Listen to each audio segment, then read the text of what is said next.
And so we find ourselves in the Northern Peru, heading towards Gocta Falls. Northern Peru is pretty diverse in geography and climate zones, and fairly soon after exiting from Ecuadorian mountains, we hit a dry region with its desert-looking roads, and then encountered with even more deserted place of Oña and Jaén, or as the locals call it, the City of Eternal Heat. So you go through a fairly dry region that follows the Pan American Highway on the Pacific coast of Peru. Majority of Pacific coast of the continent is actually pretty dry, so in order to get into a greener mountainous region, you have to cross through a chain of Andes that looks almost like Moon or Mars. But going through many small towns and cities, we finally got to the mountainous road that led us to the region of Chachapoyas. Going through that hot region, very often with dust clogging our nostrils and erratic traffic that brought enough misery to my still developing skills of riding a heavy and loaded motorcycle through tight corners and provincial towns, we were actually looking forward to a more peaceful and enjoyable riding time higher in the mountains and on the other side in the greener region of northern Peru.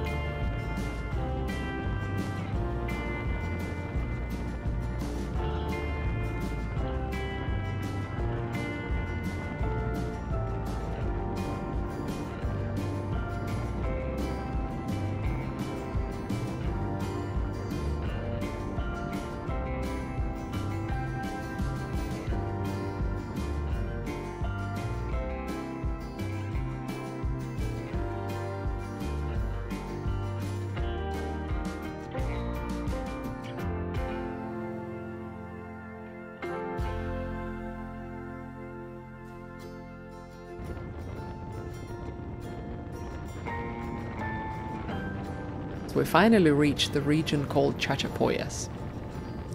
It had enough footprint left of previous civilizations left behind to make it one of the tourist destinations in northern Peru. Our first introduction to it was a beautiful oasis in front of one of the tallest in Peru and among the tallest in the world, waterfalls called Gocta, near a town called Cocachimba. Actually, many people sadly miss out on riding in this region, choosing instead traveling down the Panamericana coastal road, which is pretty natural when you cross from Ecuador into Peru down on the coast. But going down Panamericana is pretty uneventful. It's very dry and very deserted kind of region, which sort of starting from Ecuador going all the way to the Atacama, Atacama Desert in Chile, is very similar. It's just dusty, dry region. I found the mountain route much more picturesque. We actually always tried to find some nice places to stay, and thankfully in this part of the world they were not astronomically priced, but always interesting. But there was one constant but. Every interesting place was at the end of sometimes an impossible road. Well, not really impossible, but difficult passing road that you had to brave through after riding all day, and often in the dusk. Towards the end of the day, you would hit this gravel or dirt road that would lead you to your special place. Not always it was easy. So it was this time as well. We had to ask for directions multiple times, and finally going through a fairly interesting experience of riding through the town of Cocachimba and seeing how people build their homes and how they were living in this absolutely picturesque and gorgeous setting. And of course the town of Cocachimba had other hotels, but we had our special one. The best in town, and that was up the road, up the hill, up the road again.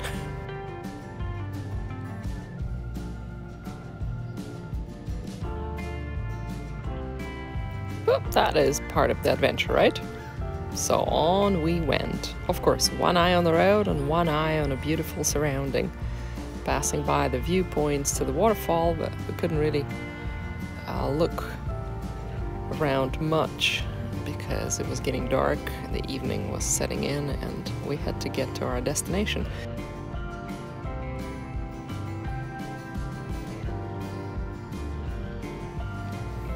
And with every decent looking place that we were passing by, I was hoping that is it. But nope, it wasn't.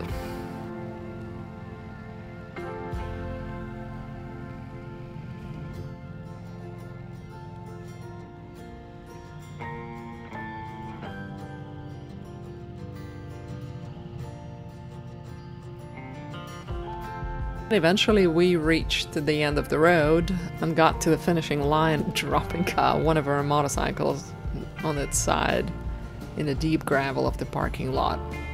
In fact, it was me suddenly hitting the deep and loose gravel in the parking lot, and a motorcycle sort of swam under me and made me stop in a very uncomfortable spot that compromised Mike's way to the parking lot.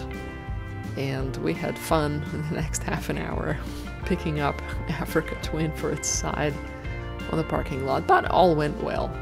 We laughed.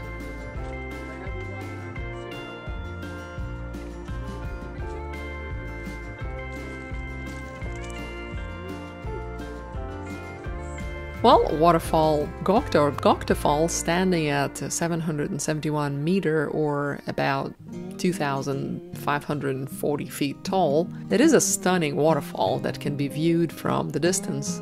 Walk to on a 5-kilometer, about 3.5 mile trail, or you can ride a horse and enjoy an almost Amazon look intermixed with the Andes Mountains. We chose to simply observe it from the comfort of our hostel. And a hostel was literally right across the valley from the waterfall, and you could watch it all day, peacefully falling water into the basin below. For its impressive height and only 2 drops, one of which is about 540 meters or close to 1,500–1,600 feet, it has only been placed on a tourist map in 2002. It got discovered by some foreign tourists, and its discovery led to the creation of infrastructure and, of course, an economic development for the nearby towns and villages. It became a tourist place. There is a scary legend about the waterfall as well that prevented many locals from going too close to it for a long time. The tale is that a mermaid there is protecting a pot of gold, and she curses everyone who approaches her waters. And there's a giant snake, the mermaid's bodyguard, that inhabits the pool below the waterfall. So, also knowing about this tale, we decided to watch the waterfall from afar.